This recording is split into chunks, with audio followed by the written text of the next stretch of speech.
เจียวหนังจ้าพี่น้องเอ้ยสิเฮ็ดกาเป็ดเลือดแปลงเป็ดนั่นเองพี่น้องเอ้ยอันนี้คือหนังเราก็จะมาเจียวให้กรอบเอาน้ำมันออกส่วนอันนี้ก็อบยายมีอบพวกแม่นางก็คือยังบ่ทันเห็นสอดอยู่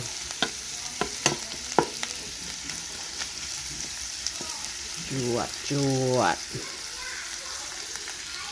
ส่วนอันนี้เราก็จะคั่วก่อนเป็ด2 ตัวพี่น้องเอ้ยเป็ดแม่ตัวละ2 โลแล้วก็ขายให้เตาอีก5 ตัว15 โลปีนี้ได้ขายเป็ด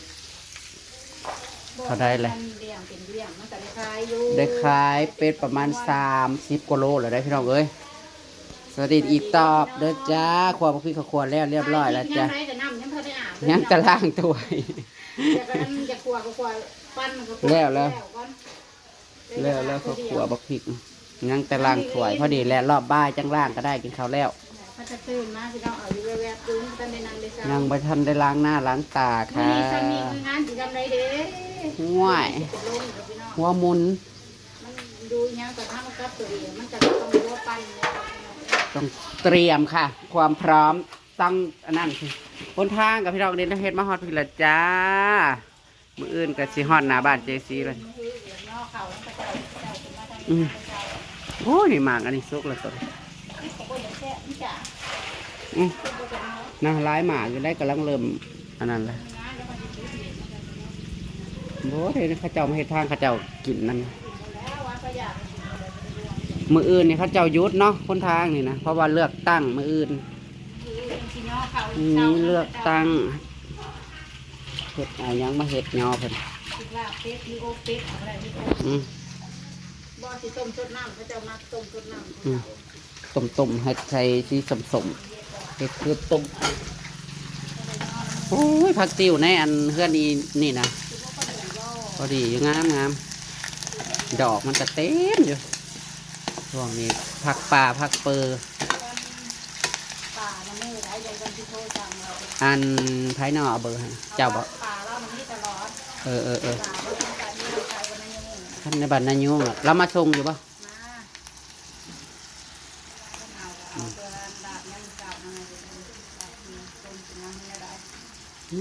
บ่ว่าอะไรแนวเขาก็เอามาแต่เฉพาะที่ผมบ่ได้กินเท่านั้นแหละ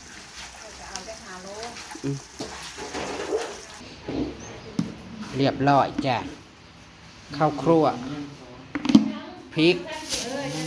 กับซ้ำนี่แหละน่าจะพ่อพี่น้องเอ้ยมา2 ตัวมากินเพชรปลาไหลดอกย่างอีกอยู่ผมย่างอีกอยู่คือผมไปเก็บเอาหมักถั่วในสวนสวัสดีอีกรอบด้วยพี่น้องสวัสดีด้วยเห็ดเลือดแปลงเราคือบ่เห็ด12 13เราขอยังบ่ได้ล้างเราคือยังบ่เห็ดเลือดแปลงอันนั้นคือโอบเราคือเอานี่เต็งน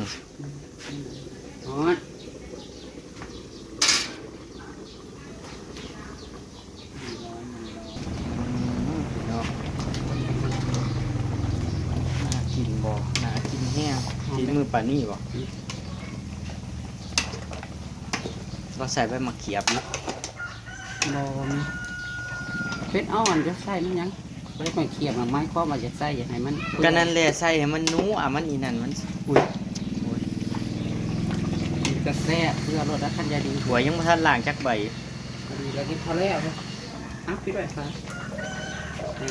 ปิดไว้จ้ะโพดข้าวโพดแซ่บเฮ้ยมาเอาแม่ทง20 บาท20 บาทเอาเลยใส่ละลายโดยยังโหดอยู่ในสวนยังหลายอยู่หลอดสุดท้ายแซ่บกระดอกพี่น้อง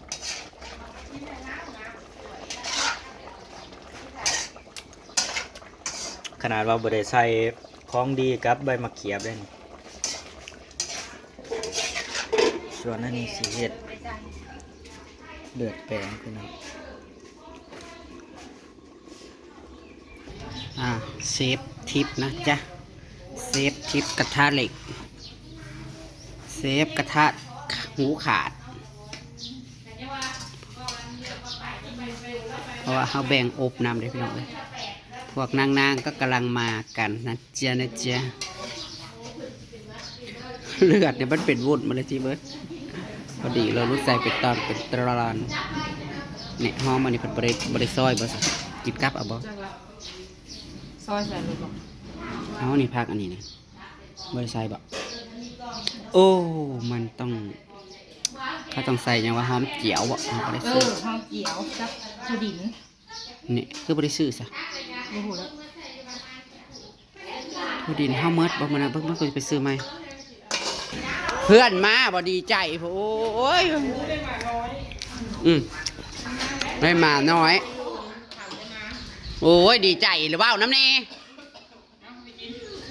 บ่น้ำเล่าแนวน้ำแล้วคิดหอดเจ้านะ ยอดแพงโหจื้อขนาดเลยนะ หอก็แต่หองแป๊บเดียว แล้วเราขวงเพิ่งนั่นกำลังสวย จงมาหายแล้วเหรอได้หายแล้ว โอ้ยมันมีเวทีอยู่เขาดี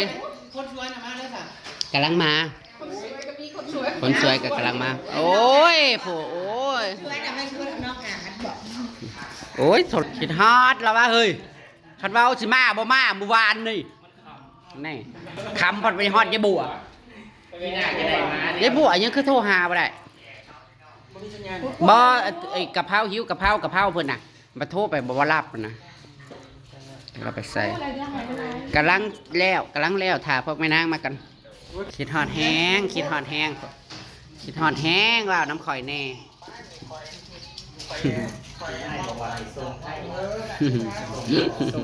ปาดโคละมึงน่ะขี้ดื้อนะนี่ก็มิตรผัวนั่นมึงเนาะ ข้าสิส้มไปไทยครับผม ตุ่มหูกับมีได ตุ่มหูน่ะพี่พัดโตเครื่องประดับนะพี่พัดโตกำลังส่งมาฮอดแล้วเดี๋ยวนี้นะ พี่พัตโตอีแล้ว ทั้งหู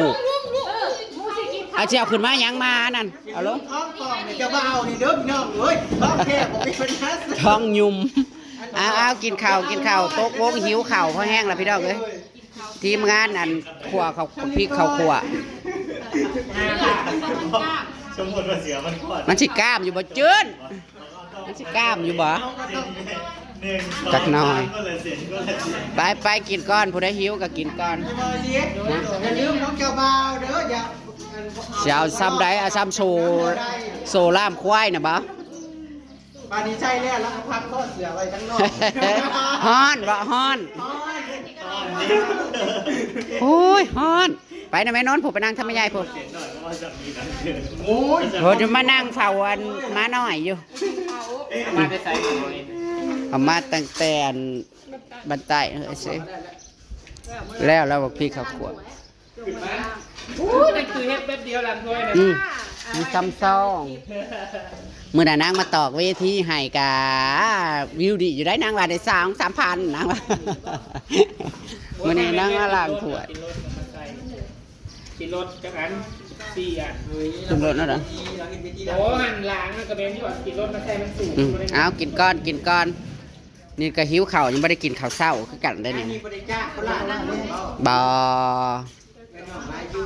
เด็กหลายอยู่ว้าวผู้ล่างถ้วยมาอยู่ลูกหลานหลาย เที่ยวคอย เด็กล้างจาน ล้างจานในงานแต่งอะไรมันก็จังมานบาทนี่ งานได้กันได้จะล้างถ้วย พี่น้องยังอยู่เด้อหลานสาวข่อยยังซองผู้เด้อหลานสาวอันรุ่นบุกเบิกนะวันนี้หลานสาวกำลังขึ้นไม่กับ3-4ยังโสดจ้า ไปดูคนนั้นอยู่ในเรือน ใส่หันนางหน้ามาดู เจ้าขายหลานสาวก่อนหันนางหน้าอยากให้ได้เบิดท้องนั่นแล้วเฮ้ยมาอยู่น้ำพ่อน้ำแม่แต่ว่าเฮ้ยเนาะตะไปละล่องอยู่ ข้าวทอดเอกรุ่นอยู่ในเจ้านี้นะ น้ำป่าสาวนกเด้อจ้ายังโสดอ้อยต้อยอยู่ผู้เจ้าเนาะแม่น3 คนลอย3 คนลอยบอกว่า นี่ว่า3 คนแถมเจ้า 3 คนลอยซ้ำนางตุ๋ยไปหายืนเลยค่ะแถวอันรักหัวและ ล้างพี่ 3 คนลอย3 คนลอย เลยหันร้านไส้นั่งอยู่หันได้จ้ะ โอ้ยอันนี้ไว้เห็นแนวใส่เห็นอะไรสบายดีปลาลุงยังเขินอีกเลยสบายดีปลาลุงกับสิเขิน เขินอย่าเลยเป็นเขินนั่นเรียนเป็นเขิน กำลังสิมาน่ะแต่เฮิงเลยได้ยังบ่ฮอดเฮาโทรไปก่อนเธอสิมานี่นะตะกี้ยายบอกเพิ่นว่าให้โทรเด้อสิล้างถ้วยล้างหยังแหละโทรหักโทรบ่เพิ่นบ่รับจะมาแวะบ่ เอามันบอกกล้า เดี๋ยวนี้นะเธอมาแวะแล้วเอาหมายความว่าใดเห็ดเป็ดอยู่เพราะว่ากินเฟอแล้ว เขาเสา เฮาก็ข้าวเช้านี่นั่นยังไม่ทันได้กินข้าว เท่ากับจะกินข้าวง่ายแบบนี้นะอยู่ในเจ้า ข้าวง่ายเลยเนื้อถามแม่นางซองแม่นางมาก่อนพี่น้องเลยนานเอ็ดมาแล้วจ้า ราชการมันภาษากันเฮ็ดคุณ ไฟนะคะอยาวเข้าไปใกล้เลยเด้อพี่จอดไว้วางลมพี่สาวสีหูสีตาร ถสีขาวมึง หิวกะเพราฮัลโหล มันรวยอยู่แล้ว โอ้ยตะกี้ว่าโทรหาอันขวบักพริกเมื่อเช้านี่ดอก แต่ว่าแล้วอันยังสิล่างถวยคันกันยากก็บ่เป็นหยังหลายคนอยู่ดอกหากญาติราจากแต่กิบต้อยเคิบ บ่รถเนี่ย เขาไปจอดไปยังเงิน กำลังสิกินข้าวขึ้นมาอบเป็ด มาได้ใช้แล้วมาหน่อยดิ ขอบไก่กันแล้วมา มาได้ใช้มาหน่อยดินน จ้ามาขึ้นมามีข่าวดีสิเว้าให้ฟังอยู่ได้ มาเล่าให้ฟังได้ไหม เอาไว้หน่อยไม่ได้ใช้ เล่าให้ฟังได้ เลขกันถือ30 บาท ยังถึงเลขบอกเอาว่าออกพินทาง 2 3 2 4มันขึ้นแล้วถึงจะ มันน้ำเลขกบบ่ บนามือนี้ออนไลน์ยังมากเต็ม มึงเห็นขี่กันขากเซิงกันมื้อนั้นนะ ไปชี้ถึงเลขก็ให้โทรมาเยอะมาได้เมื่อคืนนี่ครับซื้อ 30 บาท30 บาทก็ได้ใส่ดีเขาไปเลยเช้ากัน กะเลี้ยงใครแต่ว่าเติมน้ำจงบ่ 30ก็ได้2 วัน4วันป่ะ ถ้า824เฮงมันมาหน่อยก็เปลี่ยนกังเฮงหันฉันน่ะมานำเลงูน้ำเธอแล้วแหละบ่ถือกับงู มันแต่ว่าเพิ่นก็ซื้อที่2 3นั่นรอ2 4 ถือข้างล่างยังบ่กล้ามบ่มาเลยเอาเด็กน้อยเขาบ่ได้มาบ่ซะบ่เด็กน้อยบ่ได้มาบ่ซะก็ไปข้างล่างเพื่อนน่ะมันป่า อะไร เลื่อนเรื่อยพนัน รถไผ รถสีขาวเชื่อที่ เสีย มาเจียมคือดี อากู รออยู่ที่แม่จะมาส่งอยู่ เด็กๆมาบอกไปมารับไปแล้วอยู่ จำได้เม็ดถึง2 เม็ดของเรามาๆๆถ้าเราอยากมากินแล้วนะ กินเลยกินเลยเซิน ด้วยนางเผาด้วยเนาะ เซิน ไม่ได้เห็นมากลงมากเก่า เซิน อยากเลยเนาะเด็กนะอยากว่ากินเลยเนาะ โอ้ล่ะโอ้ย ปลาดมเจ๊บอกข้าวอยากมึงนี่มันไปเจ๊มึงนะเจ๊จะเอาดิ เพราะว่าสิปวดหัวเฮาอีกซะบ่รักษาเลือดแปลงพอดีแล้วพี่น้องเพิ่นมาฮอดอันนั้นเบิดราคากินได้เด็กๆยังบ่ทันมามื้อนี้ไอ้แขกบ่ได้ไปขายหมูบ่ซะ ไปซื้อหมูกับไข่ดีมั้ย ไปได้ไงนะอันหมูได้ตัวเดียวแล้วมั้ย เจ้าน่ะเอาเบอร์ใดเสือนาน บ่จ้าเอาเบอร์ใหญ่ตัวใหญ่เด้อเสือมาเสือ ฮะห้องตัวเด้ บ่เบอร์แอลพอดี เอาใส่แอลผมบ่เอ็มพอดี บ่ ไง อันทีมคนสวมสูท แม่นบ่ ถ้ามันสวมสั้นมันกันห้ามแต่เอาแต่เบอร์เอ็มอย่าเอาเบอร์ใหญ่คอยได้เขาบ่มักใหญ่นะเบอร์เอ็มมันสิบ่ฮักกันต้นบ่ฮะอีกนึงมัน ชื่ออะไรอย่างเบิ่ง เซิร์ชเดี๋ยวขนาดนี้ เดี๋ยวจังถามเขาแล้วก็สิบอกเบอร์เขาให้